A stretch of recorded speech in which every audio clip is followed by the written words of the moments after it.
Hello, everyone. How are you today? I am so excited to be here with you. Just opening all my windows and all my computers. How are you? So let's see. I was actually just having a conversation with my partner about love language. And maybe you guys have heard it before, but there's even this teaching out there about everybody has a love language. But I'm going to talk about it from a completely different point of view. I'm not going to talk about that tool per se. But what I did want to talk about was like, everybody speaks their own language. And they all do it differently. So if you were to look at the love language thing, there's touch is a language, like acts of service is a love language, words of affirmation is a love language. Like those are 3 of the 5, right? But everybody has a love language. So basically what that means is that you learn to speak somebody else's love language. Well, I took this a step further in my own personal life and talking to my partner kind of even about coaching our agents and stuff like that we have. And one of the things that I was really fascinated by is in this world, a lot of people have their language that they speak. Not just love language, but just language that they speak, like the way that they communicate. And they think that the way that they communicate is actually being heard because that's the way that they communicate.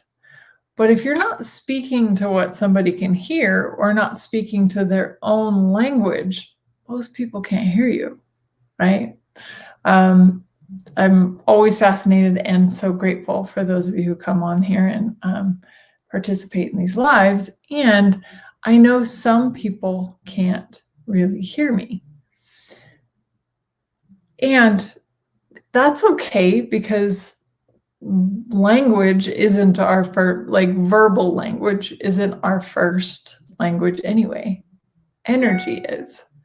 So have you ever noticed, like, when you're around somebody, they might say something and you're like, that's just not congruent to what the energy that's coming off them. They'll be like, so for instance, you might say, how you doing? And they'll be like, oh, I'm fine, or I'm great. And you could not only hear the inflection in their voice that says they're not, but more often than even that, it won't, I guess I'll use the word feel, but it won't feel right.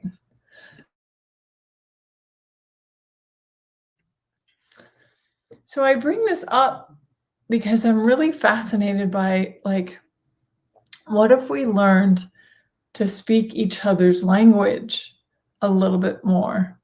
And rather than speaking at people thinking they can hear us, why don't we find out how they can hear us, or how they can receive us? Like, what would work? One of the things my partner and I know is that I can't coach him, and it's just not a kindness to him, and it's stressful for me, and right.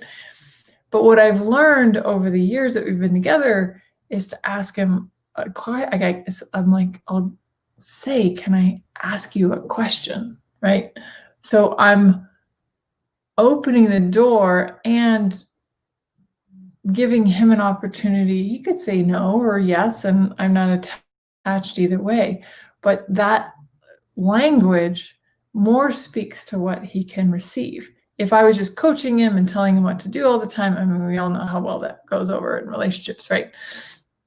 So if you're not trying to project your points of view, and you're like, try to get people to understand you when they don't speak your language, then how frustrating is that? And how, right? But if you're willing to go, okay, what can this person receive? What can they hear? Another, in the whole language realm, there's different ways that people hear and perceive energy and perceive information. And one of them is some people are auditory, so they hear things, like they might hear a voice talking to them, or they might hear like they have this auditory, like they're more sensitive to sounds. And then there's people that are kinesthetic, which is touch, right? They communicate by touch, right? So, and then there's visual people, and these are ways that people learn. They're visual. So let's say you're a teacher. If you're willing to like look at, okay, so how does this person learn and receive information?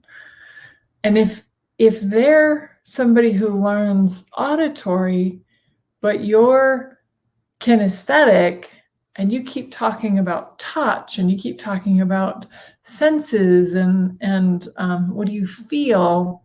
Somebody who's auditory is not going to be able to hear that. But if you're like, okay, I can get that this person is an auditory learner. If they're an auditory learner, then you can be like, okay, so then I can actually talk to them about how, what do you hear? What sounds are there? Right? Like that's the language that you use to communicate to them, because that's what they can hear. If somebody's a visual learner, then you might show them pictures and try to show them how to understand something by showing them visual aids, like a video or something like that. But I bring this up because if we were willing to just pause and ask that question, what can this person hear? Then we'd probably have a lot less disagreements. We'd have a lot more allowance, and we might actually get a little bit more of what it is that we're trying to achieve. So I know a big business owner and coach, right? And he came from poverty, and so he is really motivated by money. But he keeps trying to motivate other people in his company by money. But not everybody is motivated by money, because that's not their language, right? Some people are motivated by changing the world. Some people are motivated by community and hanging out with their people. So where is it that you can be communicating more from what people can hear that will ultimately get you more of what you want, but because you're willing to be interested and to communicate from a place where people can actually hear you. And I know this might be a little whatever. But everywhere where you think that like people just can't understand you, would you be willing to destroy and uncreate that?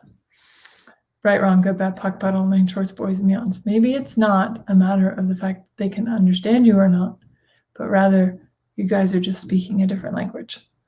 So then ask, what language can I speak here so that they can hear me? What would contribute greater to them? Thank you for listening. Thank you for being here. If you're new to the videos, please check out accessconsciousness.com and theclearingstatement.com for more information. And just thank you. Thank you for being here. Thank you for being you. And I wonder what else is truly possible that we haven't even considered. Have a great day.